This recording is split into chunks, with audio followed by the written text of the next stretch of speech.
8 կուսակցություն եւ 1 դաշինք է հայտ ներկայացրել մասնակցելու վաղարշաբաթի արտահերթ ընտրությանը։ Գրանցման վերջնաժամկետը հոկտեմբերի 17-ն է։ Այդ օրը պարզ կլինի, թե քանի ուժ է մտնում ընտրապայքար, բայց հիմա արդեն պարզ է, որ առնվազն նախընտրական շրջանում ընդդիմությանը չհաջողվեց Էջմիածնի ընտրությանը մասնակցել կոնսոլիդացված, հանդես գալ մեկ միասնական թեկնածուով։ Սա խորհրդարանական ընտրություններից առաջ յուրատեսակ թեստ է պարզելու հանրային տրամադրությունները։ Իշխանությանը անհրաժեշտ է ամեն գնով հաղթել այս ընտրությանը։ Եթե Էջմիածնում կրկնվի Գյումրիի եւ Փարաքարի սցենարը, սա այլևս ուղերձ կլինի հանրությանը, որ իշխանությունը հաստատապես զիջում է դիրքերը։ Ընդդիմությանն էլ այս հաղթանակը անհրաժեշտ է հանրության շրջանում ամրապնդելու համար այն թեզը, որ ընտրություններով հնարավոր է հասնել իշխանափոխության։ Ըստ ամենայնի նաև դա հաշվի առնելով է ԿՓ-ն առաջադրել Արգիշտի Մեխակյանին, որն Արցախյան առաջին պատերազմի ժամանակ զոհված Մեխակ Մեխակյանի որդին է։ Նա մինչև այս Արմավիրի մարզպետն էր, դրանից առաջ էլ խոշորացված Խոյ համայնքի ղեկավարը։ Իդեպ, հենց նրան համայնքի ղեկավար նշանակելու համար կառավարությունը վերջերս վաղարշաբաթին միացրեց Մեխակյանի բնակավայրը, Խոյ համայնքը եւ եւս 17 այլ համայնքներ, պարզաբանելով, թե Էջմիածինը նախկինում բավարար չափով չի խոշորացվել։ Մինչդեռ ընդդիմությունը հայտարարում է, որ ընտրությունից ամիսներ առաջ կատարված խոշորացման միակ նպատակը ԿՊ-ի հաղթանակն ապահովելն է։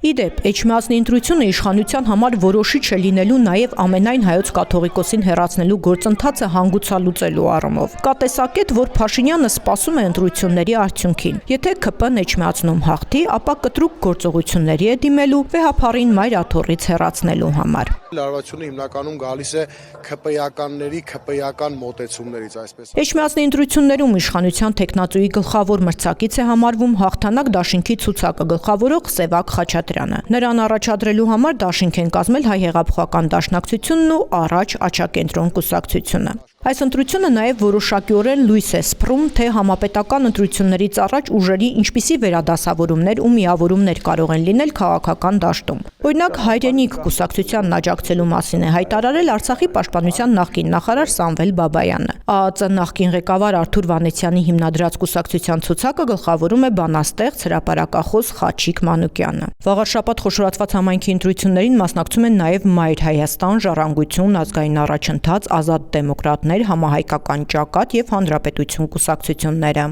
Հիշեցնեմ, քաղաքապետի պաշտոնը թափուր մնաց 7 տարի Էջմիածինը ղեկավարած ԿՊ-ական Դիանա Գասպարյանի հրաժարականից հետո։ Նա մայիսին հայտարարեց, որ որոշել է ժամանակը նվիրել ընտանիքին։ Սակայն հրաժարականից հետո ընտանիքի անդամների հետ միասին հայտնվեց մեղադրյալի աթոռին։ Հակակոռուպցիոնում քննվող գործի շրջանակում Դիանա Գասպարյանը մեղադրվում է պաշտոնավարման տարիներին թույլ տված չարաշահումների համար։ Վաղարշաբաթ խոշորացված համայնքում նոյեմբերի 16-ի արտահերթ ընտրությունը կդառնա փորձաքար, որը ցույց կտա ոչ միայն իշխանության ու ընդդիմության ուժերի հարաբերակցությունը, այլև հասարակական վստահության սահմանները։